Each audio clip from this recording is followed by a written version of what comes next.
Hello and welcome to your astrological vibrations for Friday, January 3rd, 2020 by Gaia Blooming.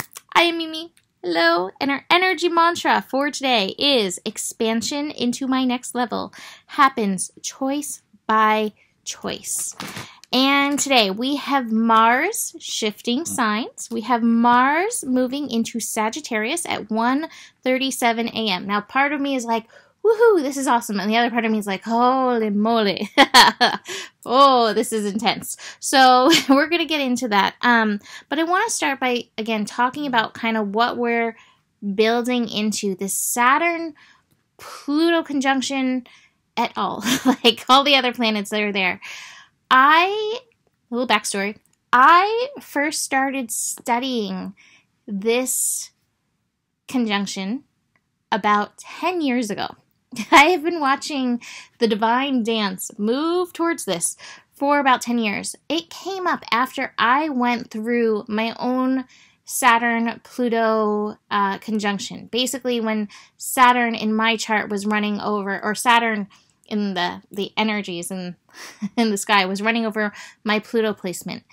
It was so heavy, and I slept so much. It felt depressive. It felt dark. I had to face so much shadow. It was a time where I was really working to get my business at the time going, which was energy work, some astro, but mostly energy work. And it was like this push, like, you got to do the thing. You got to go. You got to move. You got to get started. You got to survive. All the Saturn stuff. And Pluto's like, you got to dig into your basement and be with the shadows that are coming up. And I fought it, and it was a challenge, and we don't have to go all through it. But that's when I started tracking this, because I was like, oh my God, there are times in the world where Saturn and Pluto are conjunct, and holy cow, that's got to be really intense. So since that time, 10 years ago, I've been looking at this, us building into this. And the reason why I'm bringing it up is if you are feeling tired, if you are feeling shadowy, if you are feeling depressed, if you are barely able to do things at this point, if you're taking multiple naps during the day or feel like taking multiple naps during the day, you can maybe hear Joe snoring in the background. Like, holy cow, you're not alone. And that's definitely one of the patterns, one of the ways this energy shows up. So just be aware of that. And the North Node in Cancer is reminding us, be as gentle to yourself as possible in this. Take care of your needs, nurture yourself, be the cosmic mother to yourself. Because we all need some cosmic mama-ing to help us move through these energies. I swear to you, so much stuff is shifted while you are sleeping. So, here's my hand. The hand movements still happen when I'm not on camera. Please be gentle with yourself. And again, that's why I'm showing up like this. Because I'm like, I don't want to get ready to do this. But I want to get out there and have my voice heard in this energy. So, Mars into Sagittarius. Now, one of the things, when Mars shifts signs, a lot of time the energy can also go plummet. So Mars in Sagittarius is definitely going to give us a little fire coming in, but at first you may feel even a bit more of that plummeting energy as Mars hangs out at 0 degrees. Now Mars in Sagittarius, the good in this is the optimism, acting on the optimism, not in a stupid manner, but, really taking positive action in our lives. Mars and Sagittarius, opening up our minds too, and having an opener, wow, language, Mimi, having a more open philosophy is going to definitely support and help us all at this time. Again, we're all feeling this. And one of the things I said, this Jupiter and Sagittarius for the year ahead, all these energies, they were meant to teach us to keep reaching for the good, reach and pull it into you through this energy because there is so much intensity. I love having the Adventurer card. And I often use this one in light of Scorpio, but I'm going to use it for Mars and Sagittarius during this energy. Going through this is such an adventure.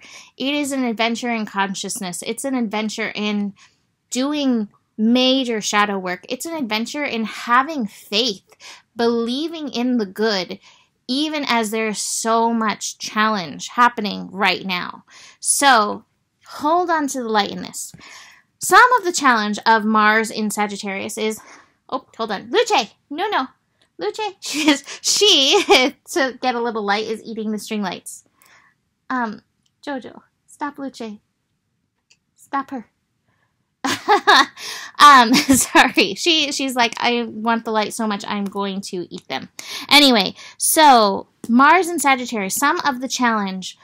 Mars in a fire sign can be very impulsive. And the thing that could be much of challenge during this is our inner fires getting instigated by this Mars energy. You know, we may find ourselves quick to get fired up, quick to anger. Mars in Sagittarius, it's one of the things about Sagittarius will overcommit itself. So Mars in Sagittarius is going to want to do all of the things. The thing that Mars in Sagittarius needs to do most at this time is go into the shadows. Now, I think there's going to be time, especially after it starts to dissipate. Mars will be in Sagittarius through February 16th. So after the intensity of this conjunction dissipates, there may be, you know, some fun adventures waiting for us to expand our liveliness. Like, oh my God, I just lived through it. It's like walking through, you know, the valley of death to some extent, you know? So there'll be a time for that, but do utilize this adventure, the sense of adventure, not to do too much. Definitely have a caution on that. The exhaustion cards, like, put down doing too much, but to show up fully and in your full light for whatever shadows are coming forth to be worked through, moved through in this energy. But again, watch the temper rising. Tend to your volcanoes, I would say. Speaking of volcanoes, Moon in Aries. Oh, Moon in Aries is meeting with Saturn and Pluto. That's square. So we may feel some of that, what is it? Temperature rising. I can't think of what it is, but you may feel some of that square. Moon in Aries may feel like the self is being challenged by rules, restrictions, even the restriction of needing to spend the time doing this work at this time. Be very aware of that. How can you tend to yourself? You know, compassion for others is going to be so great, but really there is this strong essence of like, what is your personal work in this, and how do you need to show up for yourself in this? Moon connecting to Venus in Aquarius is definitely reminding us. Venus in Aquarius is like, oh, you gotta love yourself. All the crazy parts right now. All the crazy parts right now. So really, how can you show up for yourself? Very, very important. One last thing. Jupiter and Mars are conjunct the South Node still. So keep watching for the potholes. Keep watching for the pitfalls, because those energies are still hanging out. And again, with Mars shifting the sign into that fire sign, even though it's at 0 degrees, there may be that impulsive energy. So really do check in with yourself. I also want to show you, I have some other cards too. I've got the King of Pentacles, Abundance, and the King of Cups. There's major healing energy for our young, and I feel like this may be about that Mars in Sagittarius energy. You know, Sagittarius is definitely a feeler. It's a fire sign, and fire signs aren't known for their feeling energy. Definitely a feeler. And this is a time to do some healing through the feeling. Stay grounded. Do your spiritual work, but this is also a card of like, enjoy this earth experience. Find some things to enjoy through this time. Help lift you up, connect you to the heart energy in and through this. Last card, connecting to the heart is going to take you out of, oh, I'm not going to use those words, but the mind energy that we could find ourselves getting stuck in. with these energies. So often the mind can feed so much into the darkness and make it seem so much worse. So connecting to the heart by connecting to the light, connecting to fun, connecting to the good that is here and available for us. All right, you guys, love you all so much. We're all in this together. You can always book a reading with me if you're struggling through this and I can make some sense of it in your chart. Email me, mimiclark@gmail.com. I still have my 2020 readings available if you'd like those. Besides that, take it moment by moment. The better it gets, the better it gets. There's more than enough love in the world for you, and you 100% do have the power. Namaste.